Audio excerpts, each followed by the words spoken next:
Hey nerds, Farmer Jesse here. Welcome to Growers Daily, your daily dose of ecological farming insight. It is Thursday, November the 20th, 2025, and today we are talking about if vermicompost tea can help protect from frosts, tool maintenance, and tilling compost 20 inches into the soil. We'll look at it, so let's do it.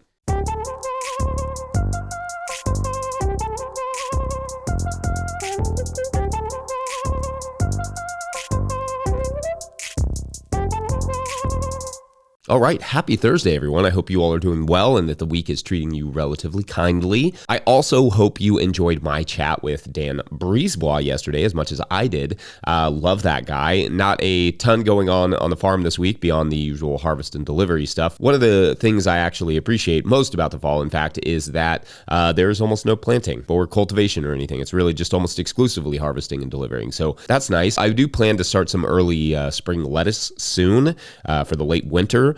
Growers in the area usually wait until like the new year to bother with that stuff. But I found a few years ago that if I did it really early, like around Thanksgiving, and then of course planted it in the tunnel and kept it pretty well protected all winter, that I had really nice lettuce going into March. So that's the goal this year. And then also start some around the new year as well, just to have some in late March. Trying to get a jump start on the spring is I guess the idea here. Before I dive in today, don't forget to always send your 20-second farm video clips to farmermike@no-tillgrowers.com. And this month, highlight something that you've grown from the garden. That's kind of the theme this month, but I don't really care if you do that any month. I always want to see what's coming out of your gardens and what you're turning it into. All right, so as is our pseudo Thursday tradition, we are going to take 3 Patreon questions today and get to the bottom of whatever it is you all need getting to the bottom of. Patreon members, remember, as always, to get your questions into the most recent show thread. In this case, it would be November's show thread, and you just add a comment or a question or a topic. Our first Patreon member question of the day comes to us from Patreon member Daniel Moore, who writes, quote, "Hey, Jesse, and Nicole Masters is for the love of soil. She makes the case for vermicompost and vermicompost tea extracts. One use she highlights is frost protection. Frost on the leaves, she explains, are initiated by ice nucleating bacteria. In vermicompost is said to be a form of bacteria that eat ice nucleating bacteria. So by doing a vermi tea foliar spray, you can protect plants from frost down to an additional 10 degrees Fahrenheit.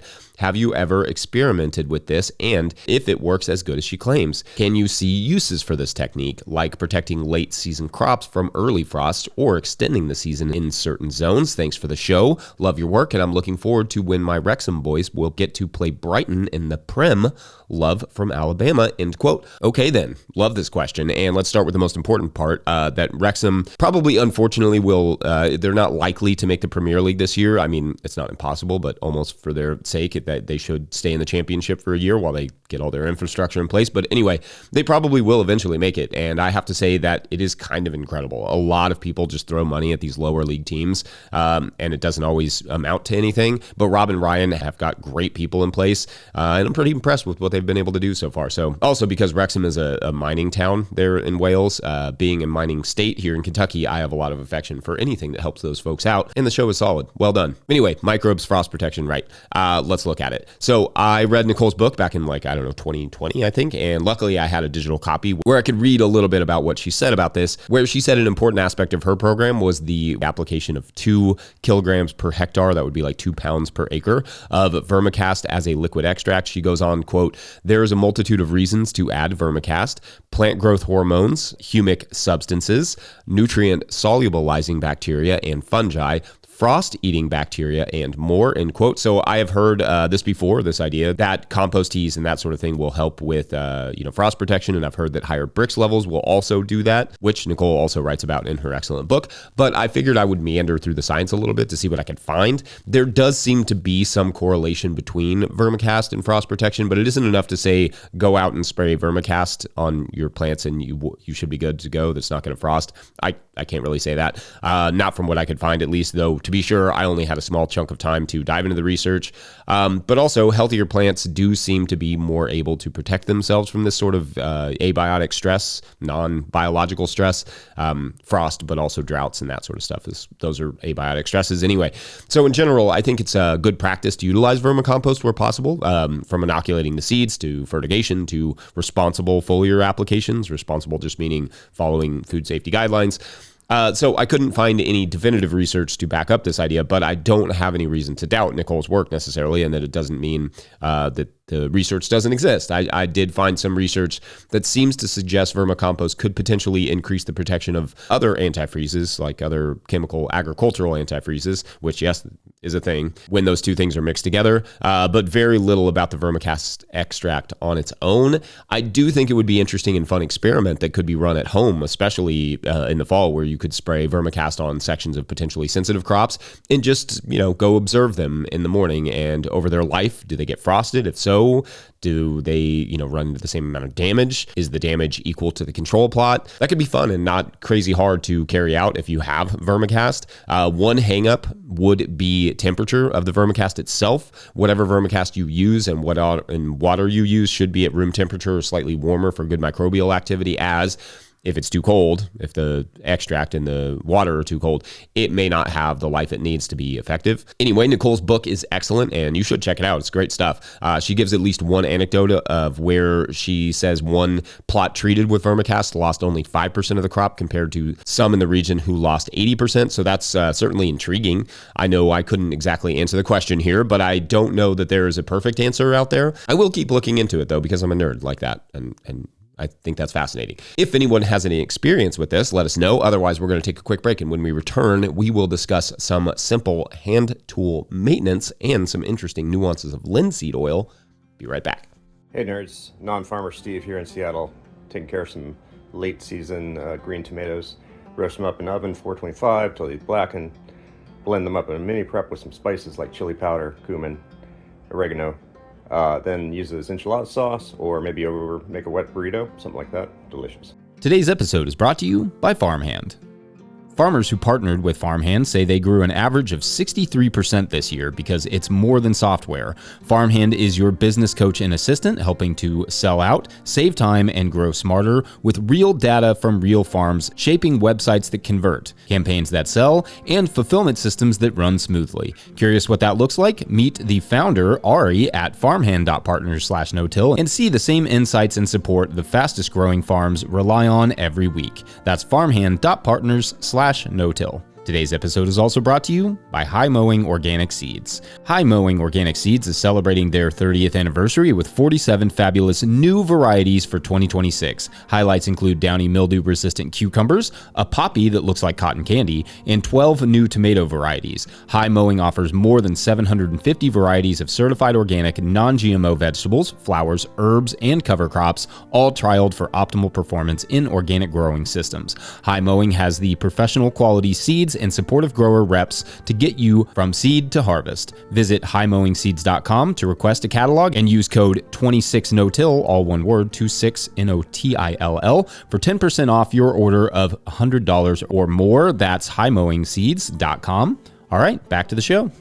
If you, the listener or viewer, are enjoying this podcast, getting even a small amount of value from it, consider supporting our work over at patreon.com/no-till-growers. I will try to get to questions from everywhere the questions come in, but I will always get to your Patreon questions. Now, today's second Patreon question comes to us from Brian at Snowflake Farm, who writes, quote, "Hey, Jesse, I just sent Mike another video. Appreciate that. And it made me think a good topic for the show might be hand tool maintenance. Stuff like protecting the wooden handles, sharpening, cleaning, etc." End quote. Thank you for sending the video, Brian. We really appreciate those. And an excellent and timely question, as we are all starting to clean up our farms from the season, or at least beginning to think about it. I'm certainly somewhere between the thinking about it stage and the tinkering stage. So anyway, one of those things I like to do every year, though it usually ends up being about once every 18 months, if I'm being honest, is I like to oil each of the wooden handles that I, like use, any of the stirrupos, all that stuff, with linseed oil or tongue oil. Polymerized linseed is generally the recommendation. That's the type of oil, but raw linseed can work as well. The main difference is the amount of time it will take for the oil to dry, and also expense. I think the polymerized is a little bit more expensive. If you're still cultivating and such and plan to use your tools, here in the next couple of weeks, a polymerized linseed is the better way to go, because it will dry faster, or a tongue oil, which is the other option, T-U-N-G, tongue, made from the pressing of the seeds of the tongue tree and not from the pressing of tongues, which is good. Now, boiled linseed oil is also an option, but the thing that probably a little known fact about it is that boiled linseed generally contains like drying agents, sometimes heavy metals and or petroleum products, so stuff you may not necessarily want on your hot, sweaty hands the following year or around your food. It dries fast, but it is also said to not last as long. Like it doesn't have the same level of protection. So yeah, boiled is generally not actually, or at least not just boiled, but is artificially enhanced with chemicals. And the chemically sounding one, the polymerized, is one that is boiled and considered safe. Cool. Clear as mud. Anyway, the other thing we will do for tool maintenance is sharpen our knives and hoes with a whetstone and get them nice and tucked away for the winter. That way they are ready to roll when we get back to it in the tunnels in the springtime. It is also a good time to organize the seed rollers or plates for your seeders and maybe get those things off the ground, Jesse. I'm talking to myself there. I also, when I have the time, like to go ahead and grease any fittings and fix up or tune up the tractor, because come spring I won't have the time to do those things, or at least I won't want to clear the time to do those things. Clearing off any of the implements is also a good idea, especially the mower, which can be a sneaky source of weed seeds in the garden. In general, it is suggested that you take care of the expensive array of tools you own. So not the worst idea to clean things off, to tune them up, to grease those implements, to oil the handles, sort them, all of those responsible business owner and or gardener things. I guess not a ton more to say about that from me, except for that organization going into the season next year will help with organization during the season next year. So it's always good to do that. If stuff is easy to get at, you will probably be more likely to put it away. Anyway, I hope that answered some of that question to some extent. Otherwise, we're going to take a quick break. And when we return, we will take on an interesting approach to getting compost as deep as can be. Right back. I finished the sentence with it. Anyway, you get it. Be right back. Zucchini latkes. So I had made a green powder from brassica leaves. They're super nutritious, so don't waste them, as well as some garlic powder. So you're going to grate your zucchini, put it in a colander to drain the extra moisture, then combine it with eggs, almond flour, green powder, and garlic, and some dill and lemon balm, and bake them. And here is my little garden where it all came from. Today's episode is brought to you by Johnny's Selected Seeds. Johnny's Selected Seeds is a proud supporter of Growers Daily. At Johnny's, they do more than sell seeds. They grow them. They trial them to see how they perform on Johnny's research farm in Maine and across the U.S. and Canada. Only the best varieties are added to their catalog and website. When you need proven varieties you can count on and detailed guidance from seedling to harvest, consider Johnny's your trusted growing partner. JohnnySeeds.com. That's JohnnySeeds.com. Today's episode is also brought to you by Marble Seed. The Marble Seed Organic Farming Conference attracts a wide range of regenerative and organic farmers for 3 days of skill development and community building. Farmer Drew Kramer said, "Going to Marble Seed was so invigorating at a time when I needed it most. I picked up tools I'm already using." The conference is the final week in February in La Crosse, Wisconsin. Early registration opens December 4th at conference.marbleseed.org. That's conference.marbleseed.org. All right, back to the show. Okay, so our final Patreon question of the day comes to us from Patreon member Martin Komaru, who writes, quote, "Hi, Jesse. I have a large garden. After negotiating with my wife, I can use about 0.6 or 0.7 acres of it for whatever I want. The area will have a very heavy focus on trees, fruit, nut, biodiversity, and bushes. Therefore, with deeper root systems, I figure it would be best to amend more deeply than is normally done, 20 inches or so. However, the rototiller I have can't go deeper than 10 inches, which seems like the general maximum depth I could find any machine that isn't attached to a tractor. So my original plan was to rent a mini digger and then in steps, take off the first 8 to 9 inches, add compost and till it in, add the 8 to 9 inches back, and compost and till it in. That should mean that I have amended with 10 to 20%, depending on the final choice and plant-specific needs, of compost at a depth of 20 inches once accounting for the compost added. Then plant my trees and bushes in mass and heavily sow for cover crops that have deep root penetration to break up any potential compaction further down and keep the soil loose. It's obviously a lot of work, so I was wondering if you potentially see a better/easier way, end quote. Well now, Martin, this is an interesting question and quite the ambitious endeavor. So first thing I should say, because it's not 100% clear here where the compost will go specifically or exactly, most perennials should not be composted before going into the soil.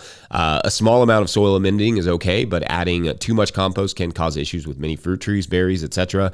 But maybe you already know that and you are just thinking about doing this around a whole area to liven it up a bit, or specific crops or whatever, or you're doing it enough ahead of time that it should be fine. Like what would that be, like 6 months or so before you're planting anything. However, whether it is necessary is a bigger question. I get the compaction trouble, so I get the impulse, but perhaps the initial preparation, maybe with some rock minerals as guided by a soil test and agronomist, might be a place to start. Then around those plants before planting, and once per year for a couple years, you could till that in and then fork soil deep enough to break up that deeper compaction at, in situ, like while stuff is growing. I'm not saying your idea won't work. It might very well work and might work really well. And certainly the soil will be better off in general having that much organic matter so low into it. Or you can utilize the cover crops, some top dressing of compost, the broad forking of specific areas, and just work with that. It will take more time to decompact, obviously, than your idea, but it will likely be just as effective with less work. Clay can be brutal, so I get it. But at least if it were me, that's what I would probably do. Otherwise, it may take you no small amount of time and work to do roughly 2/3 of an acre that way. Anyway, let us know what you ultimately do there. We'd be curious to hear how it goes. Otherwise, I think we are done here on this Thursday. Don't forget, No Till Growers is now officially a nonprofit 501c3, so donations are tax deductible and greatly appreciated. You can learn more about how to do that in the show notes to get that end of the year tax break. We do truly appreciate those, and it helps to create this work and keep it free and open to anyone and everyone who may need it. Please make sure to like and subscribe and or follow wherever you're getting this podcast. That's an easy way to help us out as well. Enormous thank you to all of our show sponsors. And if you'd ever like to sponsor this show, you can reach out to Farmer Michelle at no-tillgrowers.com. Huge shouts to Willie Breeding for the theme music and Mike Hilbert for the production help and editing. Also, shouts to Epidemic Sound for the background music that you can hear. Pick up a hat or a copy of my book, The Living Soil Handbook, at no-tillgrowers.com to support our work. Big thank you to everyone over at patreon.com/no-tillgrowers, where at a certain level, or if you just bump up from one level to another, or you sign up in the month of November, you get a shout out on the show. So big shout outs today to EP, like the record. Maybe it's like EEP. I don't know. Thank you for signing up. All right, so in this week's story, you will remember we're back at the Chateau Benoit, not Le Chat Noir, and there is a giant cat troll standing before our heroine, Rebecca. The cat troll had just mentioned that humans rarely come there, and rather it is the others who typically come by. Rebecca then inquires, who exactly are the others?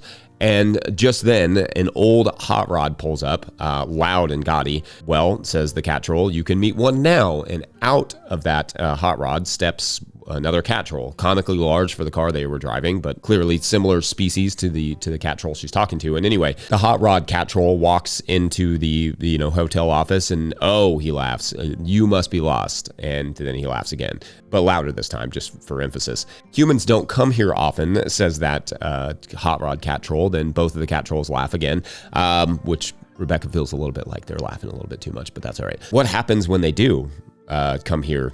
Asks Rebecca somewhat nervously. Well, the hot rod cat troll says, why don't you come have dinner with us and we'll show you. And that is for tomorrow on Cat Troll Dinner Party. Yep. All right. Thanks for watching and or listening. We will see you tomorrow for Feedback Friday. Bye.